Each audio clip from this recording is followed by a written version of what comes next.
ꯃꯌꯥꯝ ꯃꯊꯪꯗ ꯀꯨꯝꯚ ꯔꯥꯁꯤꯒꯤꯀꯣ ꯀꯨꯝꯚ ꯔꯥꯁꯤꯒꯤ ꯍꯥꯏꯖꯔꯛꯀꯦ ꯀꯨꯝꯚ ꯔꯥꯁꯤꯒꯤꯁꯨ ꯃꯥꯒꯤ ꯄꯔꯁꯣꯅꯦꯂꯤꯇꯤ ꯃꯥꯒꯤ ꯀ꯭ꯋꯥꯂꯤꯇꯤ ꯀꯨꯝꯚ ꯔꯥꯁꯤꯒꯤ ꯏꯆꯤꯟ ꯏꯅꯥꯎꯈꯩꯁꯦ ꯀꯃꯥꯏꯅ ꯇꯧꯏ ꯑꯗꯨꯒ 2026ꯀꯤ ꯔꯥꯁꯤꯐꯜ ꯑꯃꯒ ꯑꯩ ꯍꯥꯏꯖꯔꯝꯒꯦ ꯑꯗꯨꯒ ꯀꯨꯝꯚ ꯔꯥꯁꯤꯒꯤ ꯑꯣꯏꯅ ꯆꯍꯤ ꯑꯁꯤꯗ 2026 ꯑꯁꯤꯗ ꯀꯔꯤ ꯀꯔꯤ ꯊꯣꯛꯂꯛꯄ ꯌꯥꯏ ꯍꯥꯏꯕꯗꯣ ꯑꯗꯨꯝꯒ ꯑꯩ ꯍꯥꯏꯖꯔꯛꯀꯦ ꯅꯨꯄꯥꯁꯦ ꯌꯥꯝ ꯂꯥꯡꯕꯁꯨ ꯂꯥꯡꯒꯦꯀꯣ ꯑꯗꯨꯒ ꯀꯨꯝꯚ ꯔꯥꯁꯤꯒꯤ ꯑꯣꯏꯅ ꯀꯨꯝꯚ ꯔꯥꯁꯤꯒꯤ ꯃꯤꯑꯣꯏꯒꯩꯁꯤ ꯀꯃꯥꯏꯅ ꯇꯧꯏ ꯍꯥꯏꯕ ꯃꯇꯝꯗ ꯅꯣꯂꯦꯖ ꯌꯥꯝꯅ ꯂꯩꯅꯤꯀꯣ ꯑꯗꯨꯒ ꯄꯣꯠ ꯈꯨꯗꯤꯡꯃꯛ ꯄꯔꯐꯦꯛ ꯌꯥꯝ ꯄꯥꯝꯃꯤꯀꯣ ꯑꯗꯨꯒ ꯃꯁꯛꯁꯨ ꯐꯖꯒꯅꯤ ꯑꯗꯨꯒ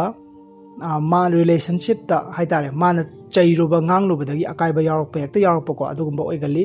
ꯑꯗꯨꯒ ꯋꯥꯈꯜ ꯌꯥꯝ ꯈꯟꯒꯅꯤ ꯑꯗꯨꯒ ꯊꯕꯛ ꯑꯃ ꯇꯧꯕ ꯃꯇꯝꯗ ꯊꯕꯛ ꯑꯃꯗ ꯑꯦꯗꯤꯛ ꯌꯥꯝꯅ ꯆꯨꯒꯜꯂꯤꯀꯣ ꯇꯧꯔꯤꯕꯗꯨꯗ ꯒꯦꯝꯃꯛꯇ ꯁꯥꯟꯅꯕ ꯒꯦꯝꯗ ꯄꯨꯔꯥ ꯑꯦꯗꯤꯛ ꯆꯨꯈꯤꯕ ꯑꯗꯨꯃꯥꯏꯅ ꯑꯣꯏꯒꯜꯂꯤꯀꯣ ꯀꯨꯝꯚ ꯔꯥꯁꯤꯒꯤ ꯆꯨꯝꯃꯒꯗꯤ ꯑꯗꯨꯝ ꯆꯨꯝꯃꯦ ꯍꯥꯏꯕꯤꯔꯛꯎ ꯃꯌꯥꯝ ꯁꯤꯗ ꯆꯨꯝ ꯇꯥꯔꯒꯗꯤ ꯃꯈꯥ ꯇꯥꯔꯛꯄꯗ ꯆꯨꯝꯃꯛꯀꯗꯣꯏꯅꯦ ꯀꯨꯝꯚ ꯔꯥꯁꯤꯒꯤ ꯑꯣꯏꯅ ꯔꯥꯁꯤꯐꯜ 2026ꯀꯤ ꯑꯩ ꯍꯥꯏꯖꯔꯛꯀꯦ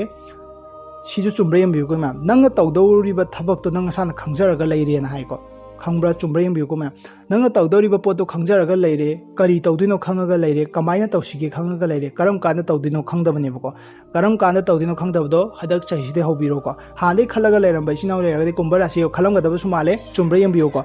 ꯈꯟ ꯇꯥꯔꯒꯗꯤ ꯑꯗꯨ ꯄꯣꯠꯇꯣ ꯍꯟꯗꯛ ꯆꯍꯤꯁꯤꯗꯩ ꯍꯧꯕꯤꯔꯣꯀꯣ ꯑꯗꯨꯒ ꯅꯪꯒꯤ ꯅꯦꯆꯔ ꯅꯪꯒꯤ ꯃꯑꯣꯡ ꯃꯇꯧ ꯂꯣꯏꯅ ꯆꯦꯟꯖ ꯇꯧꯗꯕ ꯌꯥꯔꯣꯏ ꯑꯗꯨ ꯇꯧꯕꯤꯌꯨ ꯍꯥꯏꯀꯣ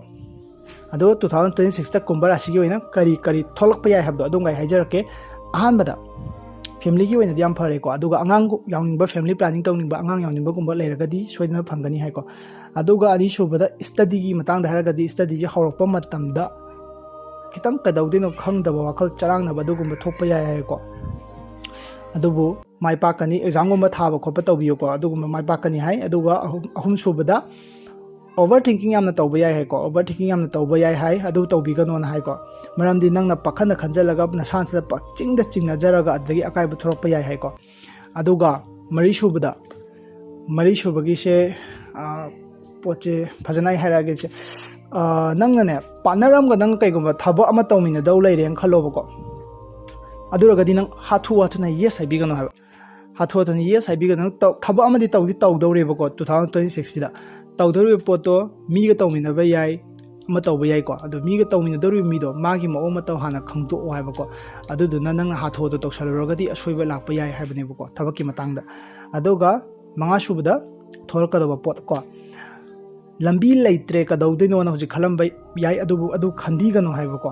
लंबी लेट्रे आई कदौदिनो खंग्रे लंबी उद्रेना मरमदी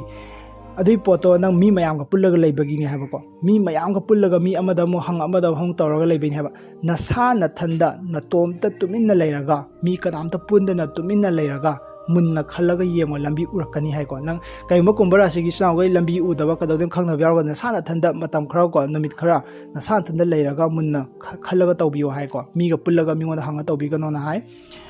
अदुदा कैरियर की ओइना माय पाकनी हायको अदुगा तरुक सुबदा अरोइबा ओइना